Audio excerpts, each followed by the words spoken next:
बात करने के लिए लॉगिन करें www.astrotak.com। नमस्कार, बहुत स्वागत है आपका। आप देख रहे हैं किस्मत कनेक्शन और मैं हूं आपके साथ शैलेंद्र पांडे। अक्सर ये हम बात करते हैं कि बृहस्पति की अगर कृपा हो तो विवाह जल्दी हो जाता है, वैवाहिक जीवन सुखमय होता है। लेकिन कभी कभी ऐसा भी होता है कि बृहस्पति विवाह के मामले में बाधाएं उत्पन्न करता है। आज हम आपको बताएंगे कि बृहस्पति विवाह में बाधा कब देता है और इसके परिणाम क्या होते हैं। सबसे पहले जानते हैं कि बृहस्पति की विवाह के मामले में क्या भूमिका है। क्या बृहस्पति भी विवाह में समस्या देता है? देखिए, बृहस्पति किसी महिला के विवाह का सबसे महत्वपूर्ण ग्रह माना जाता है। बिना बृहस्पति के किसी महिला का विवाह हो ही नहीं सकता। बृहस्पति किसी पुरुष के जीवन में उसके जीवन साथी के बारे में बताता है और बृहस्पति ही पुरुष के वैवाहिक जीवन को संतुलित करता है, बैलेंस करता है। लेकिन अगर बृहस्पति विवाह में बाधा देता है तो विवाह का होना भी मुश्किल होता है और विवाह का निभना भी मुश्किल हो जाता है। बृहस्पति की कुछ ऐसी स्थितियां होती हैं जो व्यक्ति के विवाह के लिए काफी समस्याएं पैदा करती हैं। अब जानते हैं पहली स्थिति के बारे में, जिसमें बृहस्पति नीच का होता है। अगर बृहस्पति 10 नंबर में है, मकर राशि में है, तो यह नीच का हो जाता है। ऐसी स्थिति में जिम्मेदारियां बढ़ जाती हैं और परिवार की जिम्मेदारियों की वजह से विवाह में विलंब होता है। कभी कभी व्यक्ति के अंदर असंतोष का भाव भी आ जाता है। विवाह के बाद शुरू में वैवाहिक तालमेल में दिक्कत भी आती है। अब अगर बृहस्पति कुंडली में नीच का हो तो क्या उपाय करें? नित्य प्रातः स्नान और उपासना जरूर करें। चंदन की सुगंध का नियमित रूप से प्रयोग करें।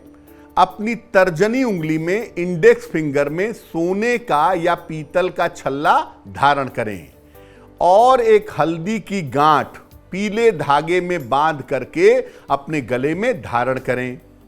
नीलम या शनि का रत्न बिल्कुल धारण न करें अगर कुंडली में नीच का बृहस्पति है, अन्यथा वैवाहिक जीवन में दिक्कतें बहुत ज्यादा हो सकती हैं।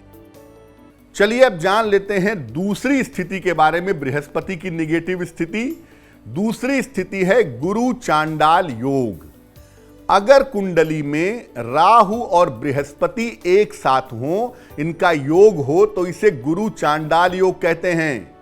यह व्यक्ति को उत्श्रृंखल बना देता है, चंचल बना देता है। व्यक्ति गंभीर नहीं होता, विवाह का समय बीतता चला जाता है और विवाह के बाद भी वैवाहिक जीवन में ईमानदारी नहीं रहती। व्यक्ति इधर उधर भटकता रहता है। क्या करना चाहिए? अगर आपकी कुंडली में गुरु चांडाल योग है, रोज सवेरे जल में हल्दी मिलाकर के सूर्य भगवान को जल चढ़ाएं। रोज सवेरे 108 बार गायत्री मंत्र का जप करें। मांस, मदिरा आदि का सेवन न करें और सलाह लेकर के एक पन्ना या एक मोती धारण करें तो अच्छा होगा।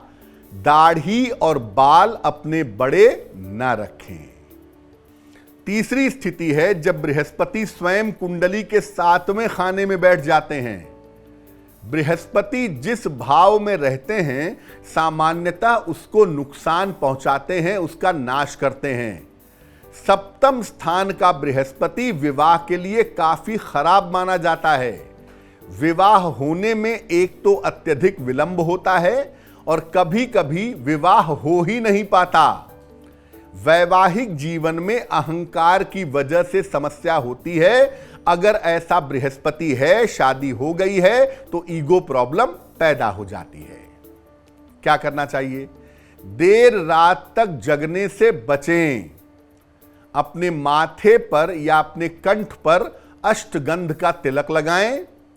गीता के 11वें अध्याय का सप्ताह में एक दिन पाठ जरूर करें और भूल कर भी पीला पुखराज न पहने, वरना विवाह नहीं हो पाएगा। और सलाह लेकर के एक ओपल धारण करें तो आपको लाभ होगा। तो आज हमने बात की बृहस्पति के बाधाओं की। अब जान लेते हैं क्या है आज की सलाह। अगर आपका बच्चा ठीक से नहीं सो पाता, रात में बार बार चौंक कर जग जाता हो तो क्या करें? बच्चे के सिरहाने पीली सरसों के दाने रख दें, गद्दे के नीचे या तकिए के नीचे, या बच्चे के तकिए में पीली सरसों के दाने डाल दें। बच्चे के गले में लाल धागे में एक तांबे का छेद वाला सिक्का पहना दें किसी भी मंगलवार को सवेरे। ऐसा करने से बच्चे की डरने की जो आदत है वो बंद होगी, वो ठीक तरीके से निद्रा ले पाएगा।